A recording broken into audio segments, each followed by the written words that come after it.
1500 ईसा पूर्व से लेके 1000 ईसा पूर्व 10,462 तिरिचाए 1028 सूक्त आते, 10 मंडल आते हैं। 10 मंडलों पर ब्राह्मण होगा, क्षत्रिय होगा, वैश्य होगा, शूद्र होगा। 9वां मंडल कहता है देवता। देवता सोम को लेकर देवता करता है, देने वाला सूर्य देवता, जल देवता, वायु देवता। तो डॉक्टर बाबा साहब अम्बेडकर ने कहा कि जब तक आप धर्म के आधार पर फंसे रहोगे जिंदगी में भला और विकास नहीं कर सकते। इसलिए बाबा साहब अम्बेडकर कहते हैं कि समाज की ताकत अगर कोई है, इस समाज को दिशा और दशा दिखाने का कोई काम कर सकता है तो वह आपकी शिक्षा कर सकती है। शिक्षा की बदौलत डॉक्टर अम्बेडकर संभव का मजाक बनाते हुए अगर आपको कोई इतिहास के पन्नों में मिलेंगे तो डॉक्टर बाबा साहब अम्बेडकर मिलेंगे। और डॉक्टर बाबा साहब अम्बेडकर ने 1927 में चुनाव तड़ाव आंदोलन करके लोगों को अधिकार दिलाया। ये उनका मकसद था। ये मकसद था क्योंकि डॉक्टर बाबा साहब अम्बेडकर ने 3 सामाजिक संगठन, 1 राजनीतिक पार्टी बनाई। पहला सामाजिक संगठन बनाया समता सैनिक दल, राजनीतिक पार्टी बनाई आरपीआई पार्टी। बनाई ना बनाई? और जब आरपीआई पार्टी बनाई तो बाबा साहब का सपना था कि इस पार्टी के बदले इस देश के अंदर एमपी, एमएलए, विधायक, और बाबा साहब की जो उंगली होती है वो भगवान की तरफ नहीं होती। बाबा साहब की उंगली होती है पार्लियामेंट की तरफ। आप पार्लियामेंट जाइए, कानून बनाइए, रूल्स और रेगुलेशन बनाइए, आप लोगों को अधिकार दिलाइए, अच्छी शिक्षा, मकान, विद्यालय और अच्छा रोजगार दिलाइए। ये अधिकार तुम्हें पार्लियामेंट में मिलेगा। तो बाबा साहब अम्बेडकर ने पहली आरपीआई पार्टी बनाई। डॉक्टर बाबा साहब अम्बेडकर 1956 से पहले जब आगरा में भाषण दे रहे थे तो नम आंखों से उनके आंसू निकल रहे। तो उन्होंने कहा कि मेरे पढ़े लिखे समाज ने धोखा दिया, मेरे शिक्षित समाज ने धोखा दिया। अगर शिक्षित समाज धोखा नहीं देता तो आज 70 सालों में जिन लोगों का नाम और निशान नहीं था वो इस देश की ताकत में है। और जिस देश को निर्माण में डॉक्टर बाबा साहब अम्बेडकर ने 4 औलादों की कुर्बानी दी, आज हम एक भी प्रदेश और एक भी देश की इकाई के हिस्से में नहीं।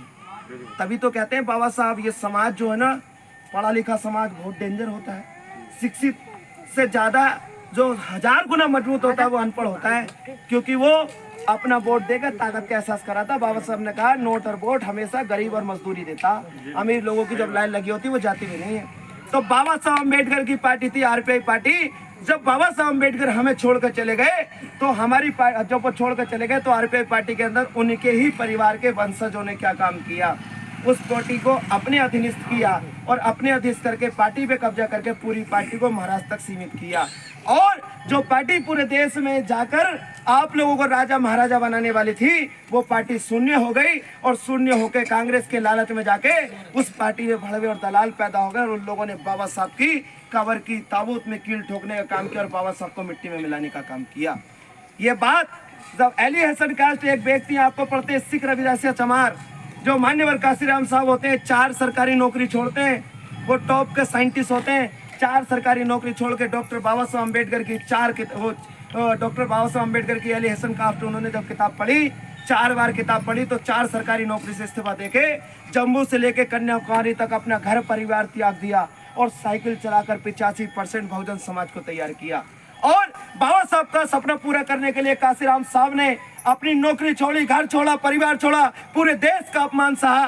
जहां मानवता की शर्मसार कर देने वाली हद शून्य हो जाती है, वहां से मान्यवर काशीराम साहब उठे, जैसे चंद्रशेखर उठे हैं। जब वो महाराष्ट्र में बाबा साहब के उत्तराधिकारी के पास गए कि भाई इस पार्टी को मैं उठाना चाहता हूं, तो मान्यवर काशीराम साहब को भी भड़वा और दलाल कहा, अपमानित कहा। और करने के बाद जब मान्यवर काशीराम साहब लौट के आ गए तो 1974 में TS4 बनाई, जिसे बोलते हैं बाम से। और अपनी ताकत पर, अपने अकेले बल पर इस देश के अंदर आपने देखा होगा कि बाम सेब का निर्माण करके 1995 में परम आदरणीय बहन कुंवारी मायावती जी को, जहां पर महिला को घर से निकलने का अधिकार नहीं था, इस देश के सिंहासन उत्तर प्रदेश में 4 बार मुख्यमंत्री बनाने का काम किया। ये ताकत अगर किसी ने करी है तो डॉक्टर बाबा साहब अम्बेडकर ने संविधान की बदौलत की है। मगर उस पार्टी में भी दलाल भड़वे पैदा हुए और पार्टी जो 2007 से 12 तक सरकार बनाती है वो शून्य हो जाती है। उस आधार पर वैसे ही चंद्रशेखर आजाद जी ने पार्टी को एक तरफ हटाते हुए, पार्टी को एक तरफ रखते हुए, चाहे वो कांग्रेस हो, बीजेपी हो, बहुजन समाज पार्टी हो, तृणमूल कांग्रेस हो, सपा हो, कोई सी भी एनी बड़ी पार्टी हो, सबसे पहले चंद्रशेखर ने कहा कि मुझे तैयार करना है संगठन, मुझे तैयार करनी है सेना।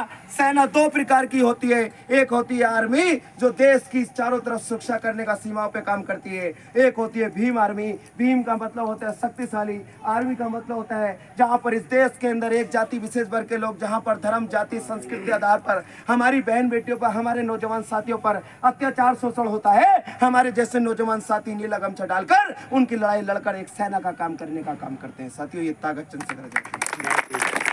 ऐसा चंद्रशेखर आजाद जी ने कहया, चंद्रशेखर आजाद को